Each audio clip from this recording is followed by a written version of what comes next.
Welcome back to Just Giants with Grump and the Cranky Fan, the best damn podcast for the best damn football team. I'm your host, the Football Grump, and with me as always is Mike the Cranky Fan. Hey, what's going on, Grump? Glad to be back home for once after being in horrible Orlando for part of the week. Whoa, I'm all choked up about it. It's the happiest place on earth. And then heading to Baltimore this weekend, going to the Cal Ripken Senior Foundation dinner. It's a great organization. They build baseball fields in inner cities and work with the police, so the police mentor kids in inner cities. So it's kind of helping, build that relationship. So it's a fun weekend always. I think Dr. J and Ozzie Smith are their honored guests this weekend, so I'm looking forward to meeting them. So was it just like a dinner? Yeah, they have a big fundraiser every year, and we go. Family helps, contribute to it stuff. So we always go once a year, and it's cool. I mean, one year, it's funny that when you go to these dinners, you meet like one or two like famous athletes or something. Then they have the musical guests. Like I think they had the former singer from Styx one year was the singer, and I think one year Loverboy was the featured. Loverboy once played stadiums in the '80s, and now they're doing the Copa Room at the Marriott in Baltimore. Money's money. No. It's great. So look up on the internet. I think I don't know what their website is, but it's the Cal Ripken Senior Foundation. Check it out, and that's our goodwill piece of the program today. Yeah, that is actually really awesome. I did not know about that foundation. Yeah. I don't have nearly as an exciting weekend as you do. I am gonna keep doing football stuff. That's really all I've got. Is we are on the countdown here. I mean, we're really pushing these episodes out up against the deadline. We got the just over a month. Yeah, and then it's the second OTAs. most watched football event, right? Goes Super Bowl and then the NFL first round of the draft, probably. For ratings? Yeah, you think? No. What? Well, I mean, like conference finals get huge numbers. Well, also. yeah, okay. So the playoffs, right? And then any single NFL event that draws in more viewers than that? Sunday Night Football, maybe? I think every Sunday night and Monday night game gets better ratings than the draft. Oh, but the draft is also on multiple networks. So does it divvy up the ratings? All right. Well, I don't know. I'm curious. I mean, it's the one thing where every football fan most fans from every single team are tuning in, right? Right, but how long are they watching? Oh, I don't know. That's not really. Yeah, I always think about that when people like go to the draft. Like, what do you do if you get there and your team trades out of the first round? Like, you went and that's it. That would suck. Okay. The Patriots fans every NFL year. draft was seen by an average audience of A, 1 million people, B, 5 million people, C, 20 million people. Is this the whole draft or just night one? NFL draft was seen by an average audience of across NFL Network, ABC, ESPN, ESPN Deportes, and digital channels during the 3-day event. What was it?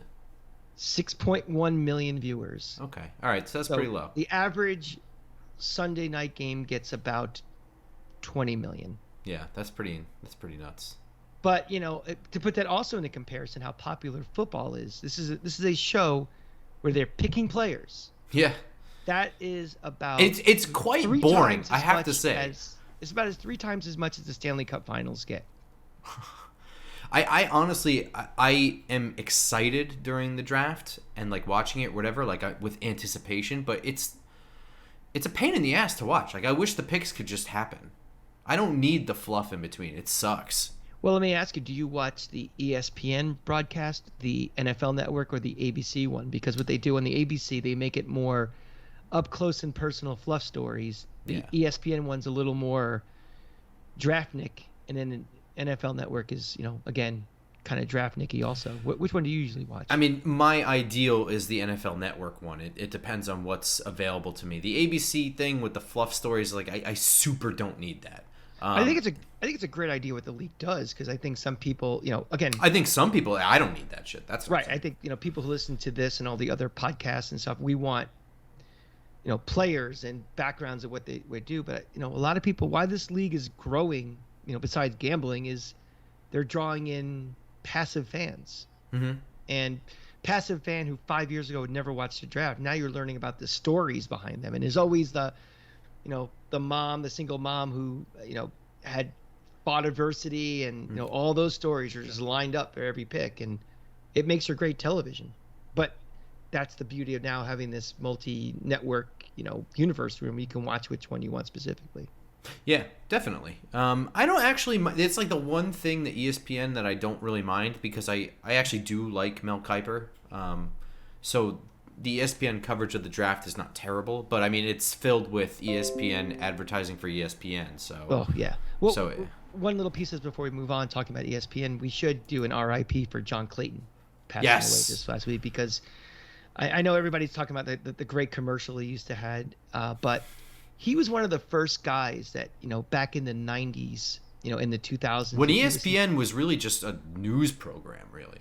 Yeah, if you listen to ESPN radio, like if you were in your car or like at night listening like on your radio, he was always on and always seemed to know everything about every team. Now, the Adam Schefters of the world now, they're ones they break stories now, and they're like the Adrian Wojnarowskis of the NBA, but he was like the first one who always seemed to have his pulse on everything, and he was entertaining and interesting to listen to. And I miss a lot of those guys ESPN used to have, like, is heavily featured, him, Chris Mortensen. I think Sal Paolantonio at one time had a bigger role than he does now.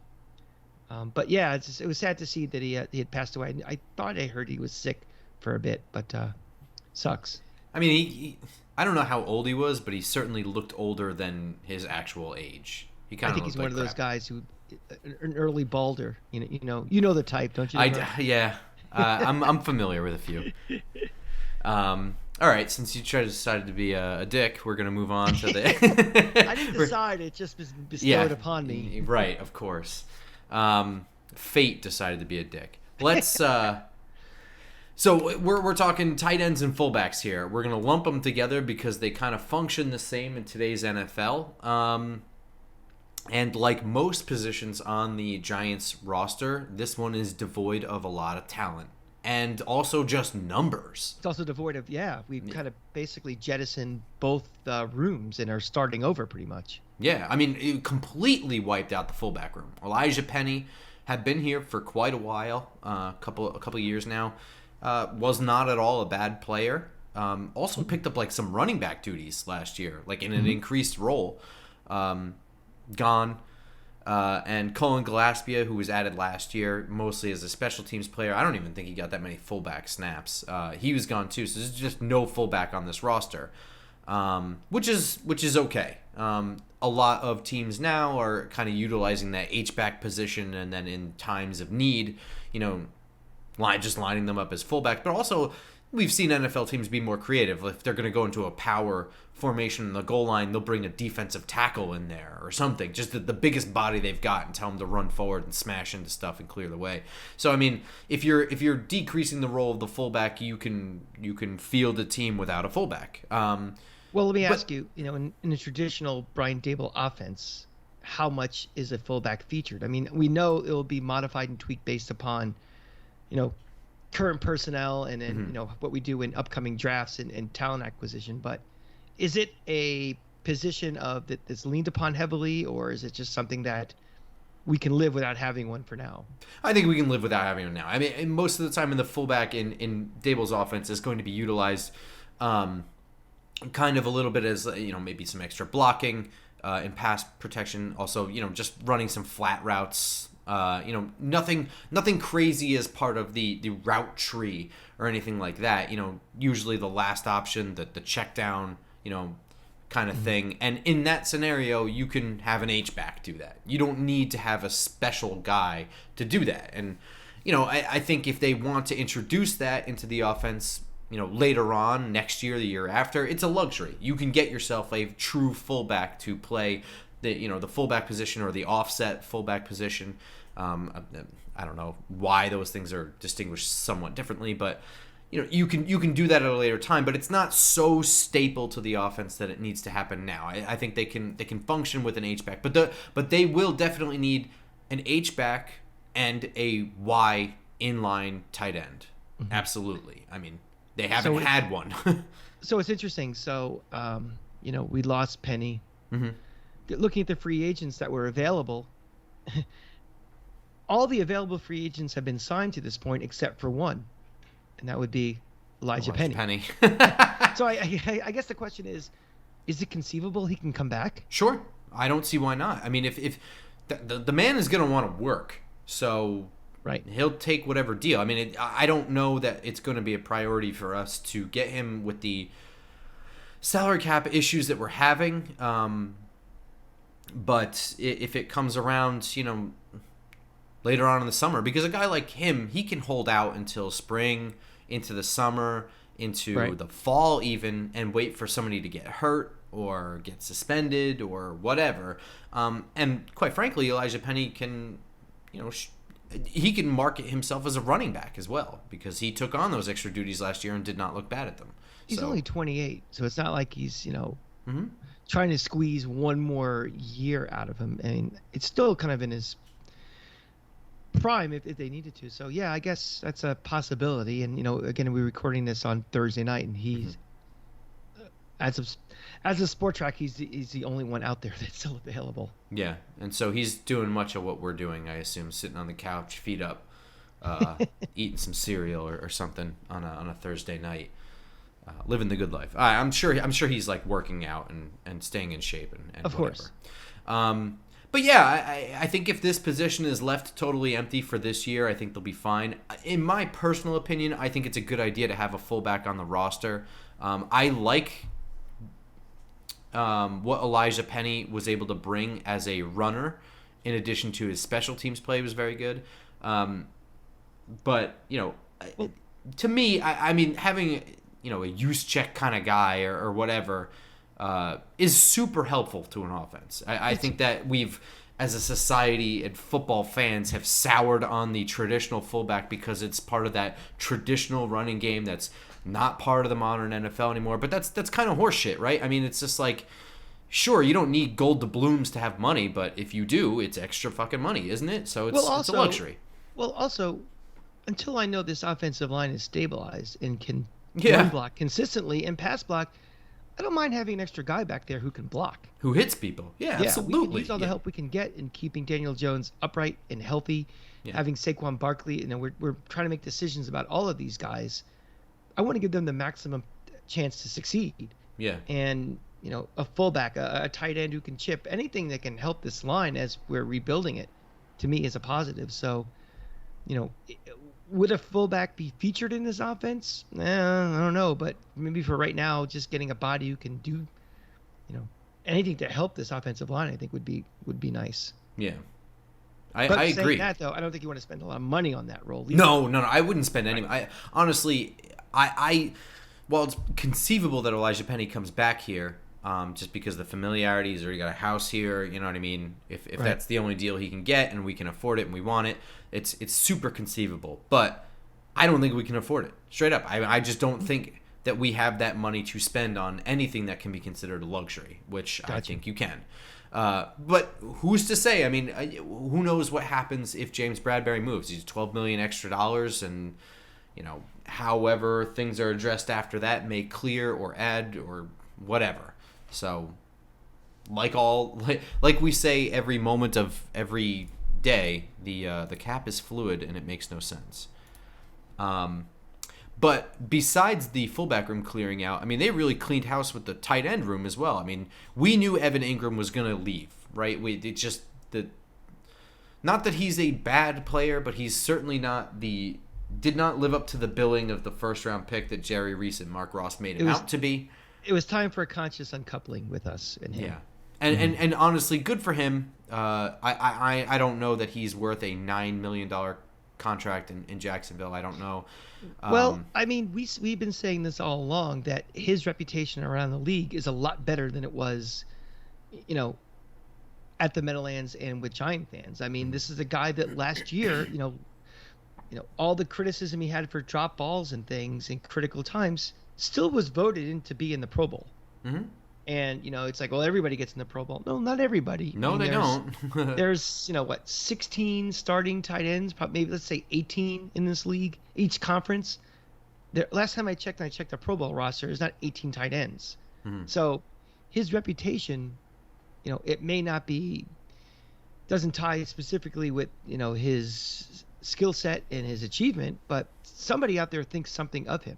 So, I know we were trying to trade him last year before the deadline never happened, and we both knew that he was going to go somewhere and was going to get paid too.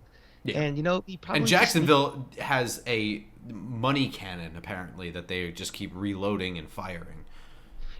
Between Jacksonville, the Rams, and the Bucks, do they have salary caps? Because it just seems like every day it's like the Bucks just signed this guy, they just signed this guy. It's like, well, it's not. I mean, it's not just numbers too. It's not just bodies. I mean, it's the contract sizes are incredibly large. The Rams always seem to be pulling somebody out of their ass. Like, oh, here's a free agent signing. Here's a trade they made. It's like, how they fit that trade in the cap?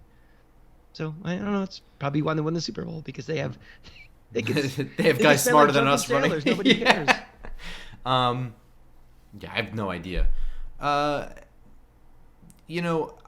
We'll see what happens in Jacksonville. To me, they're really throwing money around. It sounds like it's not going to end well. They're just rudderless. Yeah. I mean, the Urban Meyer experiment was a complete disaster. Oh my God! Did you see that story where multiple sources said that he had no clue who premier players around the league were, including Aaron Donald? I mean, Urban Meyer's a piece of garbage, and we all know this. Well, I mean, that's the risk you have when you bring somebody, either right from the college ranks or just not a guy in the NFL. I mean, he was just kind of floating out there, right after the Ohio State thing, and they're not going to know. I mean, when you bring a guy in from college, my mother knows who Aaron Donald is. Right, you're so focused on recruiting your own team, your opposition, that you should know. I mean, you should know by name these guys, but they don't have that, personnel knowledge of the in-depth one you need in the NFL. And Urban wasn't the GM also with Jacksonville, but he had a lot of power and a lot of pull of who they're getting for personnel. So screw that guy. You've been hating him for years now. You're OG hating Urban Meyer. Oh yeah. More importantly, I mean, and this one is kind of strange. Well, it's not strange, but it was a little bit more sensitive of a topic, more of a debate, was Kaden Smith being released. Now, he was released on an injury settlement or something like that. Yes. We had heard some rumbling, or there were rumblings out there that his knee injury was worse than anticipated. So that certainly factored into it. And then, of course, the $2.5 million that he was due on a team that has no money. So and we knew Kyle Rudolph was going to get released. That was no shocker either. We both had him in our cuts to $40 million. Yeah. So and quite frankly, should have been axed when they found out his foot injury was a thing. Right. I mean, he wasn't adding shit last year that was going to make it so worth it that we keep it, whatever. But yeah, so doing all that has left us with, they had re-signed Chris Myrick, who has a touchdown catch, but just barely. Let's keep that in mind. Caught it with his calf muscle, basically. Hey, in the box score, it's the look. It counts. I'm just saying. Whatever. I don't even need to say it. We all know. Rice and John, who's an intriguing guy, but he has like a preseason catch. You know what I mean? We're not talking about anything crazy. Jake Houseman, who I don't know a single thing about. And then they went out and signed Ricky Seals-Jones from the Washington Commanders. Commanders. I don't know. Whatever. Well, they're setting themselves up for any type of joke. You can go the commie route. You can go the commando. You can do anything. Yeah. That's a whole other thing. But Ricky Seals-Jones, 27-year-old guy. He's a converted wide receiver, I believe, out of Texas A&M, right? Does that sound right to you? I believe so, yes. Yeah. And that's mainly because he's really tall, right? He's like 6'6" or something like that. Mm-hmm. he's a good pass catcher. He's not really that great of a route runner. He's not really that fast. There's a reason he's only making $1 million. There's a reason Washington didn't want to retain him. He's a stopgap guy. He's Definitely. He's a body that we need to have a tight end until we can draft one or get enough money under the cap where we can get like a legitimate one who's a real difference maker. And that's unfortunately the situation we're in. The situation where we can't afford a real fullback. We can't afford to invest long term in positions like tight end, and this is what we're going to get. Well, we can invest long term. We just can't invest long term via the free agent market. Of course. Well, yeah. I mean, if you're drafting somebody, the expectation is you're investing long term. But I mean, with open money and yeah. Now, with the free agent market, what it was, I don't really have an issue with Ricky Seals-Jones as a player. As part of the Giants. I think he's pretty limited in what he can do. But I mean, I knew we were always going to get a limited guy or something like that. Now, I was personally kind of hoping for O.J. Howard because I thought, he underperformed. We might be able to get him on the super cheap for 1-year deal, and I think that we can do something with him where he was kind of in Tampa Bay and they had other really good tight ends. You know what I mean? It's not like just weapons all over the place. I think he could have been featured a little bit better here, but instead he signed a $3.5 million deal with Buffalo. So that was a little too rich for our blood, I guess, or we couldn't wheel and deal to make room for that. Right. Was there anybody that you had your eyes set on in the free agent market? I know a lot of people liked Max Williams. I thought this was a position like going into this like fullback. I didn't think we were going to spend any money at all. I thought it was something we were just going to, wait for the draft or maybe get a guy just like Ricky Seals-Jones, a guy who could just stick in there for a year placeholder until we can make some more moves next year. I'm looking at the list of guys that are available right now, who's still available. The names that jump out, not that we'd want him, but I thought Rob Gronkowski had already signed again with the Bucks. I thought he was back in their fold. Yeah, I thought that too, but maybe just because the details aren't out yet, it's not like official, or maybe it wasn't announced officially yet, and that was just sourced. But I don't know that I saw any official announcement about Rob Gronkowski. I mean, there's guys still out there like Jimmy Graham. I know he's getting up in age. Eric Ebron, Jerry Cook. But again, none of these guys. We're in that weird spot, like I said, that I don't think we can't afford to invest seriously in a guy that's a real difference maker. And I think we already got our guy. I mean, I don't think we're going to be on the free agent side of it trying to get another guy. I think it's just we got the one. Well, I'm sure we'll draft one. And then it might be remember these guys, like I said, like that's what I was saying. Like the Eli Pennies of the world, they wait for roster spots to open up. I mean, there are guys. We signed Logan Ryan really, really late in the year. That's right.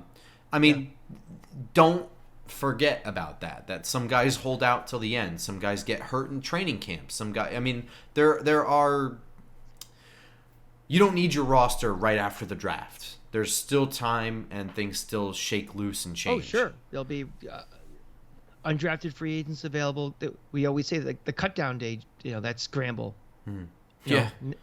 That's another, that's an opportunity. And I have a gut feeling, and, you can mark this for later, that it's very possible our starting tight end will be picked up in August. I mean, that is... Can we just talk about how unideal that is? Oh, I didn't say it's no. I'm just but that's the reality. But that's the fucking situation we're in, and it sucks. Exactly. Yeah. I don't want that. That blows. I mean, that's the task of this organization. Is we are starting pretty much at the bottom, and we're hoping in future years that we're not picking up starters on this team on cutdown day. We want to be in a position where we have to make tough choices. That we have to cut somebody that will become a starter from a crappy team, going forward. But we're obviously not there yet. Looking at the remaining free agent list is like a small who's who list of former Giants too. Kaden Smith, Kyle Rudolph, and Levine Toilolo. All with injuries. Yep. Yeah. So I mean that kind of leaves us with the draft. That means that they need somebody more than an undrafted free agent at tight end. I mean, they need a real person in the draft at tight end, right? Well, let me ask you something. Since we're getting into this now, and you just say we need a real person, where is tight end in your priority list going into the draft? I mean, obviously it's not up at the first tier with offensive lineman and edge rusher, but where do you value the tight end in this? Like, do you put that as same as another cornerback or a linebacker, or where do you have tight end as your priority list? Do you get shower thoughts? Like I don't know if I'm the only one that does this, but like my life is so chaotic and I have so much going on that whenever I take a shower, it's like the one moment where I'm finally alone with my thoughts, and I start thinking about like just strange things. And I don't know, like a couple weeks ago, I was like, I wonder if there's a way for me to figure out how to quantify like priority and need. And I started screwing around with that, like assigning values to positions and assigning values to the level of need, and then multiplying it and kind of coming up with a priority list. I was trying to do that. I gave up on it, but I didn't fully give up on it. I think it's an interesting little thought experiment that if I have more time, I can really, so when really, I'm in truly the work shower, I think I'm in the recording studio of Studio 2 at Apple's Abbey Road singing songs. I'm not really okay. Shower, so yeah, no, I mean, I do think about weird shit in there, and I think it was the tight end position that really brought me down this path, because it's interesting and it's hard, and fullback gets tied into it, and it it affects the run game, the pass game. It's a really important position. We've got jack shit at the position, and I think that was what triggered me to start thinking about how to quantify the level of need. I think it's super high up there. I mean, we don't need the second option in the pass tree to be the tight end, but they need somebody out there that is going to get open in some capacity. They need somebody out there that will block. I mean, they can't roll out there with an undrafted free agent, Ricky Seals-Jones, and then some other $1 million cut down. Well, that goes guy. to my point about fullbacks. It's like, until this offensive line solidifies, until this offensive line, we have confidence in a right tackle, until we have confidence in the ability to run block, we need a guy just as much for his blocking capability as you do for catching the ball. 100%. If they come away with anything in this draft, just one thing, it has to be a legitimate Y tight end. They don't have one, and Ricky Seals-Jones is not one. They need somebody who's going to line up next to whoever the right tackle is, next to Andrew Thomas, and be effective, not just get in the way, or push. You know what I mean? They need somebody who's going to go out there and can help move people. They need someone to legitimately double team a J.J. Watt and move him out of the way. They need something there. They can't just roll out there with the same old bullshit. That said, I think that the consensus number one guy in the draft at this position is Trey McBride from Colorado State. Now, I was fortunate enough to get to see him at the Senior Bowl, which is awesome. So I got to see him like really up close and personal, and he's an outstanding prospect. I think his skill set brings him into the second round. I think it's pretty, in my opinion, I think it's rare for a tight end to come out in the draft, whether it's Y, H, whatever, and be legit first-round talent. I just don't think that comes around very often. And to me, a first-round talent tight end is someone who does both. I don't think the Evan Ingrams of the world are first-round talent. Those one-trick guys are just pass catchers. They just sort of get in the way as blockers. To me, that's not first-round talent. And they have to be insane pass catchers for me to really think that, and I didn't think Evan Ingram was really that. So to me, Trey McBride is a second-round talent, which is a huge compliment. I also think that because there is no legitimate first-round talent in the draft at tight end, that he could slip into the late end of the first round, even though he probably doesn't belong there. But he's 6'3", 245 pounds, but he's really compact, and he really is a great blocker. He's strong, he outmuscles opponents, he locks on, he can drive his feet, he gets leverage, he pancakes guys. I mean, this is a true blocker. As a pass catcher, he does one of my favorite things of all time, and that's doesn't jump for no reason. And that, I mean, he's not super fast or anything like that. I mean, he's a fairly athletic guy, especially for the position. He's an athletic guy. But that millisecond of extra wasted time of being in the air and then having to regather your balance when you land, all that's gone when you're just still running and you catch in stride. And so his yak is, I mean, how terrible is Evan Ingram's yak for a guy who runs a 4.40? It's awful. It's awful. Well, part of that is the way he was used, too. Part of it, but not all of it. I mean, he's also a guy who just jumped every time he was about to catch the ball, and he would catch it right in his gut. I mean, it's just, or if he caught it at all. Trey McBride, to me, is an ideal guy to add to this roster. I don't think that picking at the top of the second round is too early for him, for the Giants. I just think that maybe, and again, this brings me back to shower thoughts, as I don't know that that's the best bang for our buck for this team as a whole. I think you can make the argument that it's more important to beef up the offense than the defense. What do you think? Yeah, I think a lot of that depends on what we do with those first 2 picks. Yeah. I mean, who we pick, do we stay pat with those 2 picks? Do we trade down? Do we defer a pick to next year? Because that's a possibility as well. You know, sure. Given the cap situation, they may not, they just may not be enough money in the pool, to pay 2 first-round picks. They may trade one just to defer. I'll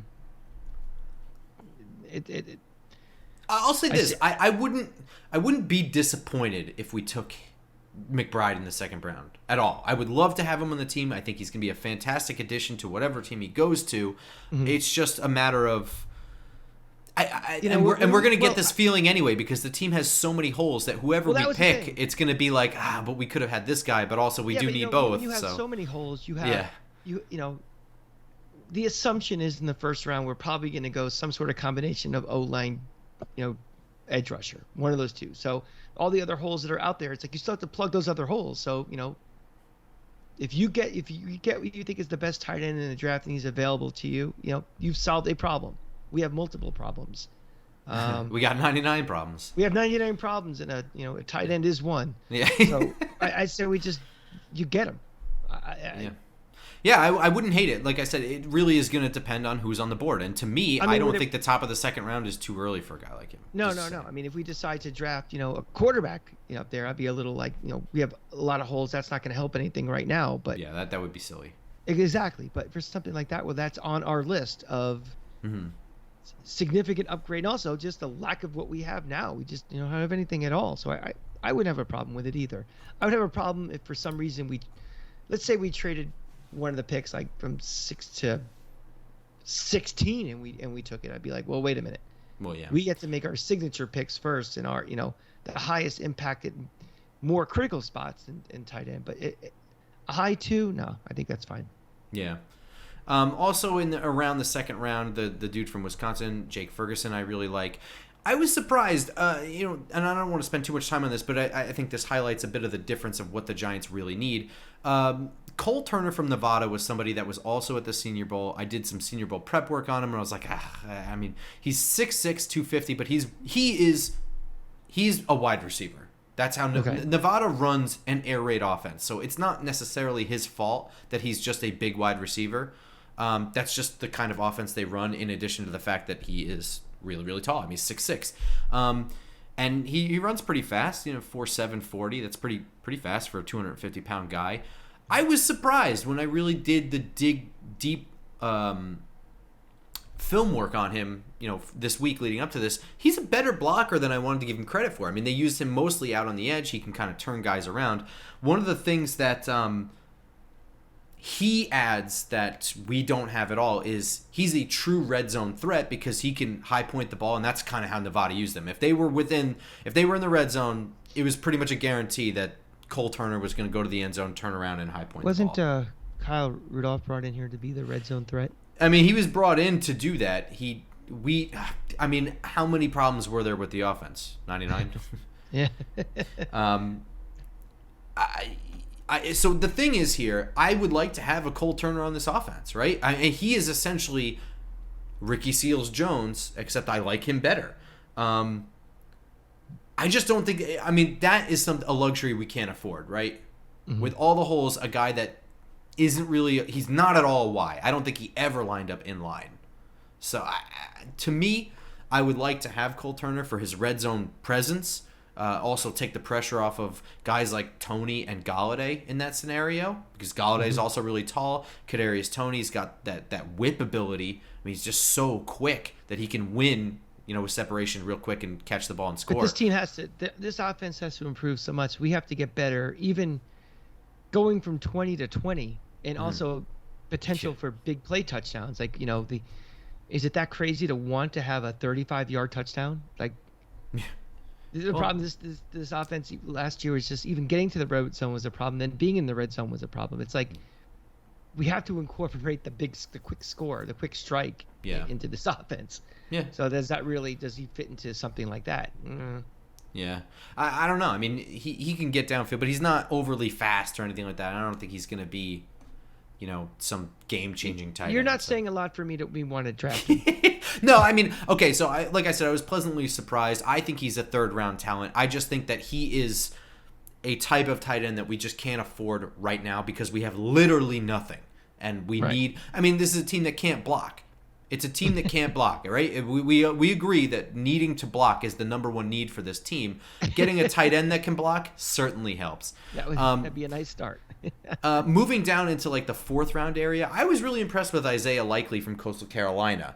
Not as big, 6'4", 245 pounds, but he is a Y and an H tight end, and he's a pretty darn good blocker. He's also really athletic with the ball in his hands. He makes some really good moves. I think he's a pretty decent route runner, pretty smooth.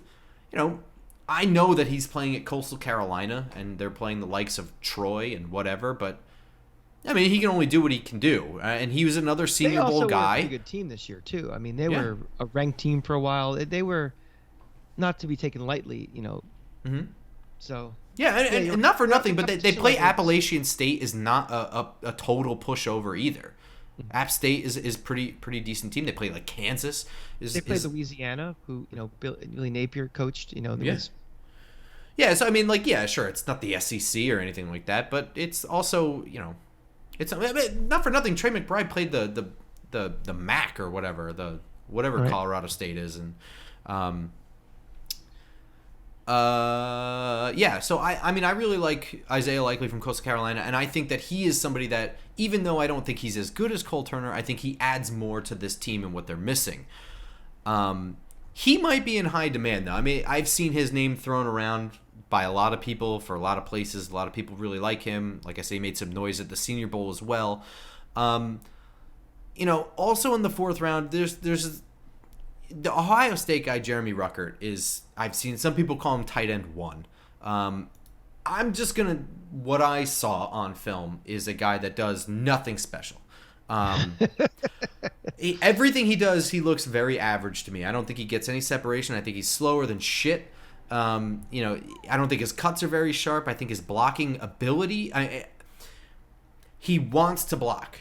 He's a willing blocker. He wants to hit people, but his technique is all over the place. To me, he's tight end 1, my ass. I think he can develop. I think he can get better. Like I say, you can't teach somebody to get mean and want to block, but you can teach them proper technique.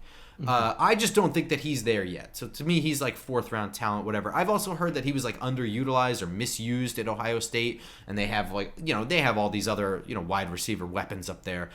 I mean, I didn't watch in that capacity to really come to that conclusion. That very well may be. But Jeremy Ruckert is not the upper echelon tight end, in my opinion, that other people have met. But what I did find that I really do like, and I think this is the true value for the Giants, is Maryland's tight end. I can't pronounce his first name, so I'm not going to try, but Okonkwo.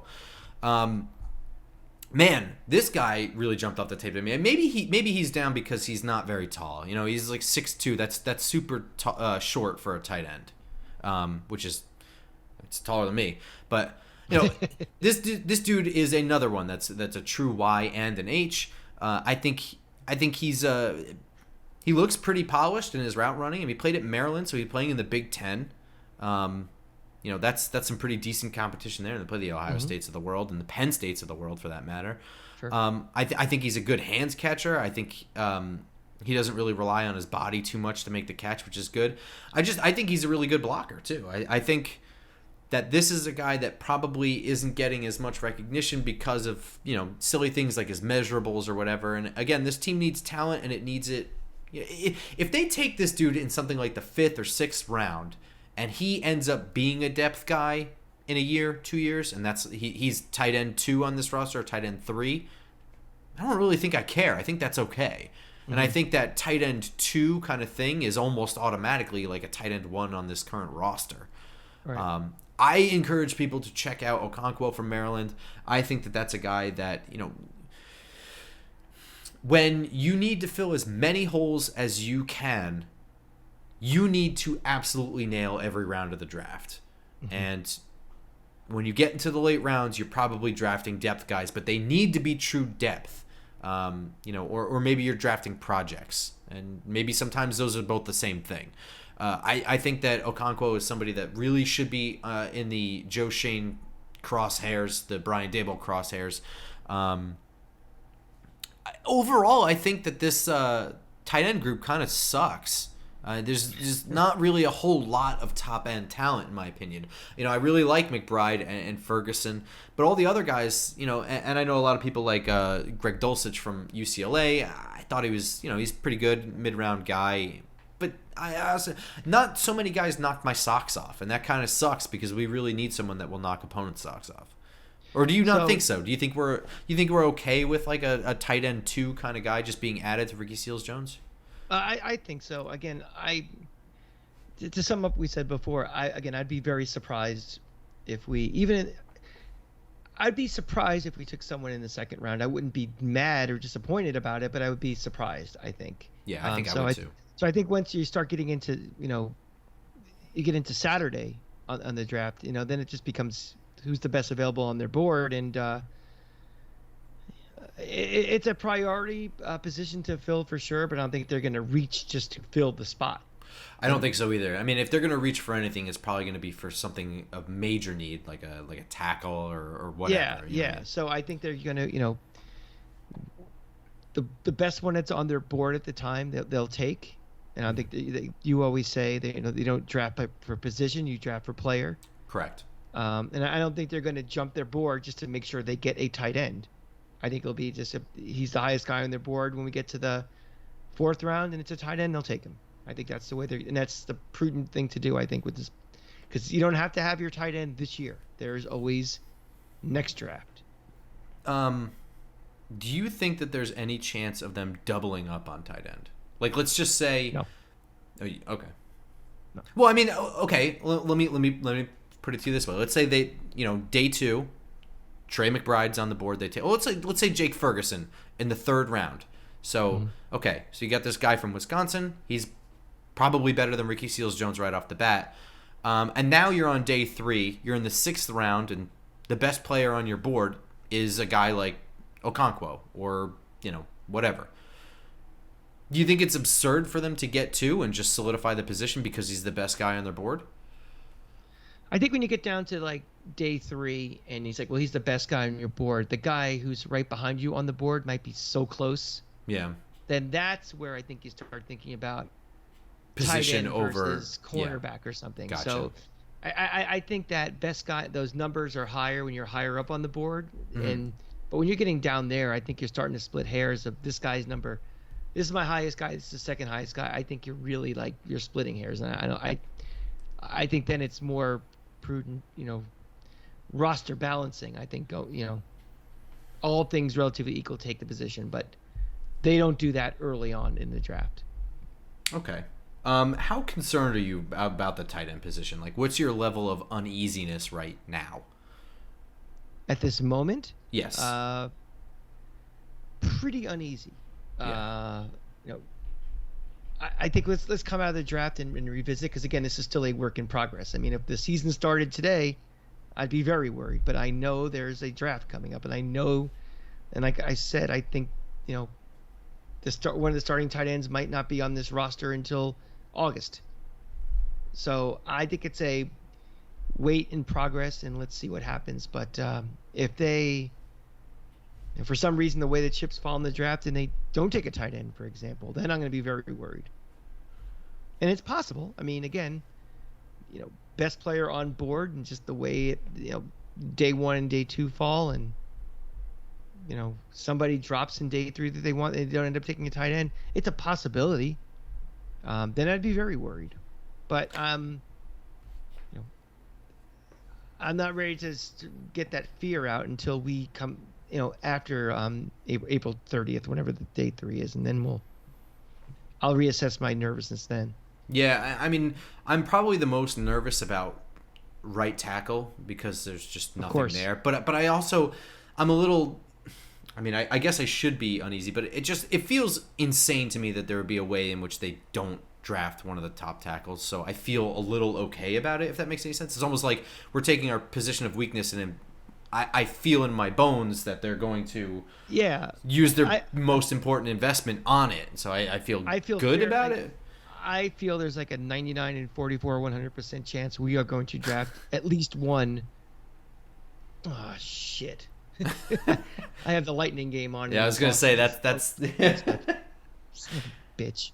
I think I'm fairly certain they will be at least one offensive lineman. They may double up in the first round with that as well, and I would not be upset about that. I know a lot of people would be annoyed we didn't take an edge rusher or whatever, but to me, you can never have enough good talent on the offensive line. And if you do that, your need for a good tight end changes. Right? If you get a tackle and a guard, right? Well, I mean, yes, as far as the fact that you absolutely need this wide tight end to be a motherfucker of a blocker, right. You're still going to need a wide tight end because they don't have one. Or, I mean, you're relying on Jake Houseman, who I literally don't know if he can even do that. I don't even know what the guy looks like. I at least know what Rice and John looks like because I saw him catch a pass. But yeah, I don't know. It may lessen the need. It may not need to be a in the top 4 rounds kind of thing. But ultimately, no matter what, they're going to need a guy to line up next to the tackle and be somewhat capable of blocking, not be a total fool. Mm-hmm. But yeah, it certainly changes it. As